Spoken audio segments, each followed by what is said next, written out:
আচ্ছা, ভূত দেখার শখ তো অনেকেরই আছে। কোথায় ভূত দেখতে পাবো? এবার আমরা তো ভূত নিয়ে অনেক রকম ধারণা পালন করি। নিজে থেকে দেখা না দিলে আবার জোর করে যদি খুঁজতে চেষ্টাও করে ফেলি অনেকে। হ্যাঁ, অপমৃত্যুর ক্ষেত্রে প্লেসটা ভ্যারি করে। অনেকে না জেনে পৌঁছে গিয়ে অনেক কিছু অনুভব করে ফেলে, সেগুলো আলাদা বিষয়। হ্যাঁ, তন্ত্র মন্ত্র সাধনার সাথে, মন্ত্র মারণের সাথে যারা যুক্ত এবং যারা প্যারানর্মাল কাজের সাথে যুক্ত, তো তাদের জীবনে ফার্স্ট স্টেপেই এই ব্যাপারটা এসে যায়, অনুভবের ব্যাপার।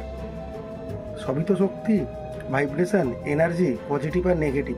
ঠিক আছে, তো আমি ওই তন্ত্র মন্ত্র মারণ ক্রিয়ার দিকে গেলাম না, আমি প্যারানর্মাল অ্যাক্টিভিটির দিকগুলো দিয়ে যাই। তো আমাদের হিন্দি সময় কি দেখা যায়? ভূত থাকবে, শ্মশান আর কবরস্থান দেখাবে না, তা কি কখনো হয়? হ্যাঁ, কবরস্থান নিয়ে আমি অন্যদিন বলবো, শ্মশান নিয়ে আসি। তো তার আগেও আমি বলে রাখি, তো যারা শুরু করে প্রথমের দিকে তাদের মেডিটেশনটা অনেক দরকার পড়ে। মেডিটেশনটা এমন পর্যায়ে করে নিতে হয় যে পাশে বোম ফেটে গেলেও তার কিছু প্রভাব পড়ে না। সেই সব লোকেরাই শ্মশানে চলে যাও, ফোন টোন বন্ধ করে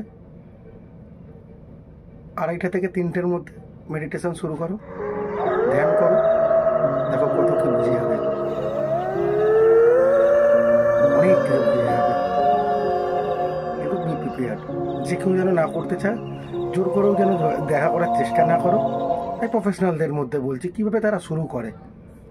শ্মশান যখন বলছে, সেই শ্মশান আবার আমাদের কলকাতার মতো আধুনিক মডার্ন শ্মশান নয়, চারদিক দিয়ে ঘেরা পার্কের মতো।